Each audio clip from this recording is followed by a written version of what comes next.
Hello guys, welcome to this video. आज हम जानेंगे रिमूवल ऑफ गवर्नर्स के बारे में। In the recent years there has been some debate around the power of central government to remove governors. Center के पास कितना power रहता है ताकि वो गवर्नर को रिमूव कर सके। Central government seek resignation of governors who were appointed by the previous central government. जब भी नया गवर्नमेंट बनता है वो चाहता है पुराने गवर्नर को रिमूव करके उनके पसंदीदा कोई इंसान को गवर्नर की पोस्ट पर बिठाया जा सके।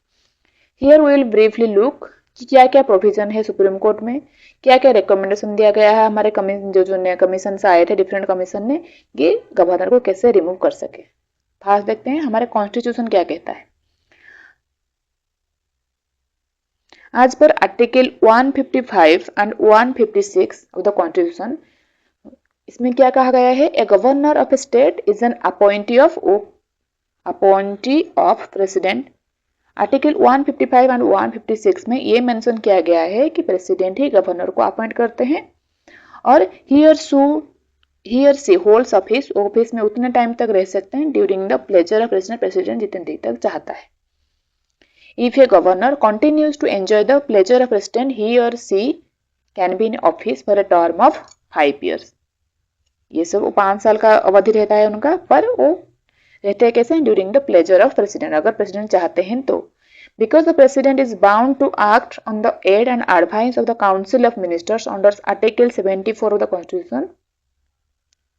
आर्टिकल 74 में क्या कहा गया है? आर्टिकल 74 कहता है प्रेसिडेंट काम करते हैं under the advice of council of minister के। तो हम इनडायरेक्टली कह सकते हैं ताकि सेंट्रल गवर्नमेंट ही गवर्नर को अपॉइंट करता है, पर ये हमारे कॉन्स्टिट्यूशन मेंशन किया गया है दैट प्रेसिडेंट अपॉइंट होता है during the pleasure of president. ठीक है, फिर देखते हैं सुप्रीम कोर्ट ने क्या कहा है इसमें। सुप्रीम कोर्ट का इंटरप्रिटेशन देखते हैं।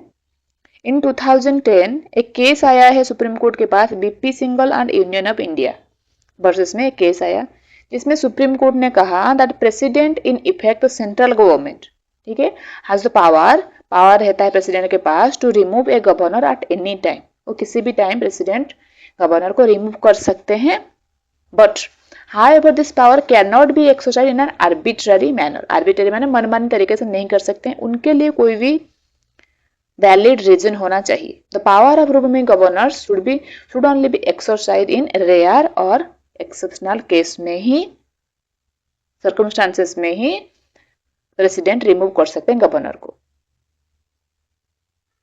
ये नहीं कह सकते दैट दो जो चेंज इन सेंट्रल गवर्नमेंट, जैसे सेंटर के गवर्नमेंट चेंज हो गया, नया गवर्नमेंट आया, तो आप ये नहीं कह सकते दैट दो जो change of central government can not be A ground for removal of governors.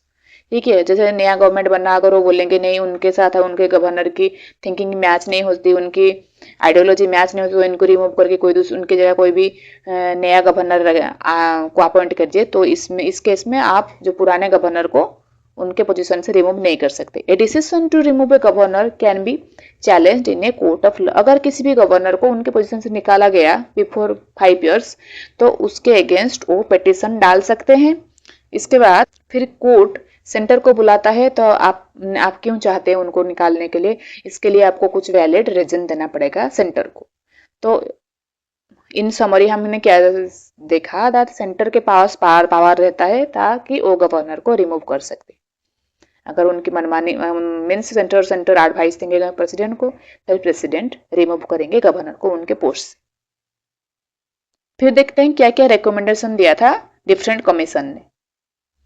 The Sarkaria commission, ये आया कब? 1988 में। सरकारिया कमीशन ने कहा recommended that governor must not be removed before the completion of their 5-year tenure। Sarkaria commission ने कहा कि governor को रिमूव नहीं करना चाहिए उनके पोजीशन से before 5 year except in very rare and compelling circumstances. उनको वेरी रेयर और सर्कमस्टांसेस होगा तभी निकालना चाहिए, वरना उनको 5 year देना चाहिए कंप्लीट करने के लिए उनका टेन्योर। ये 5 year की सिक्योरिटी देता है ताकि वो अपना काम बिना फियर के, विदाउट एनी फियर, वो अपना काम निभा सके। ठीक है, अगर कोई भी रेयर कंडीशन में उनका निकाला गया, फिर भी it was further recommended governor should be inform, उनको पहले इन्फॉर्म करना चाहिए और उनके पक्ष रखने की उनको भी टाइम देना चाहिए। ये सब बोला सरकारिया कमीशन ने। फिर वेंकटाचार्य कमीशन 2002 में आया। इन्होंने क्या रिकमेंडेशन दिया, उन्होंने भी similar recommend that ordinary governor should be allowed to complete their, इन्होंने भी कहा था कि उनको भी 5 ईयर टर्म कंप्लीट करनी चाहिए, उनको टाइम देना चाहिए। And if they have to be remove before completion of their term, the central government, अगर सेंटर चाहता है कि उनको उनके पोजीशन से बिफोर 5 ईयर रिमूव करे कोई भी गवर्नर को, तो उनको पहले उस स्टेट के चीफ मिनिस्टर से कंसल्ट करना चाहिए, फिर उनको रिमूव करना चाहिए। फिर देखते हैं पुंची कमीशन ने क्या कहा। पुंची कमीशन ने कहा जो during the pleasure of president, जो लिखा गया है during the pleasure of president, governor रहते हैं अपने पोजीशन पे, ये लाइन ही नहीं होना चाहिए हमारे कॉन्स्टिट्यूशन में। बिकॉज गवर्नर को किसी भी तरह से आप किसी भी टाइम ऐसे आर्बिट्रेरी तरीके से या किसी भी तरीके से निकालना नहीं चाहिए उनको। जैसे इम्पीचमेंट प्रोसेस आता है कोई भी जजेस के लिए, जैसे इम्पीचमेंट प्रोसेस आता है, ऑनली रेजोल्यूशन आता है, ऐसे ही उनको निकालने के प्रोसीजर, प्रॉपर प्रोसीजर होना चाहिए। ऐसे गवर्नर प्रेसिडेंट के पास पावर नहीं होना चाहिए ताकि उनको निकाले। ठीक है, because the governor should not be removed at the will of the central government, centre उनको कभी भी किसी टाइम नहीं निकाल सकते इनके लिए। Instead he should be removed only by a resolution, उन्होंने resolution of the state legislature, जिस भी स्टेट के होंगे वो गवर्नर होंगे उन स्टेट के रिजोल्यूशन लाना चाहिए उस टेस्ट को, इस प्रोसेस से ही उनको निकलना चाहिए। The above recommendation, however, were never made into law by parliament, पर ये जो रिकमेंडेशन दिया था डिफरेंट कमीशन ने, ये कभी लॉ नहीं बन पाया, इसलिए ये सब बाइंडिंग नहीं है। ये अभी भी है that president can remove the governor, और गवर्नर रहते हैं उनके पोजीशन में during the pleasure of president. ठीक है, जो भी है अभी है, पर ये जो रिकमेंडेशन दिया था डिफरेंट कमीशन ने वो भी लॉ नहीं बन पाया, so they are not binding for the central government. तो इस वीडियो में इतना ही। Thank you for watching this video.